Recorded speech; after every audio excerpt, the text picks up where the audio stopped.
Akademiku dhe profesori Bedri Dedja është kujtuar në një konferencë shkencore në Akademinë e Shkencave nga studiues dhe ish kolegë të tij në vitin e 80 të lindjes dhe 6 vite pasi është ndarë nga jeta. Në këtë konferencë është prezantuar edhe një libër në titullin Bedri Dedja në kujtesën tonë.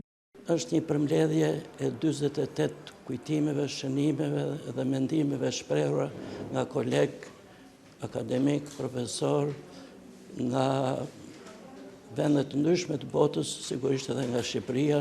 Bedri Dedja është një ndër themeluesit e Akademisë Shqiptare të Shkencave. Ai vlerësohet gjithashtu për karrierën e gjatë pedagogjike, si dhe për 10 botime në fushën e psikologjisë. Bedri Dedja mbetet një nga autorët më të njohur të tregimeve dhe prallave për fëmijë, shumë prej tyre të botuara në disa gjuhë të huaja.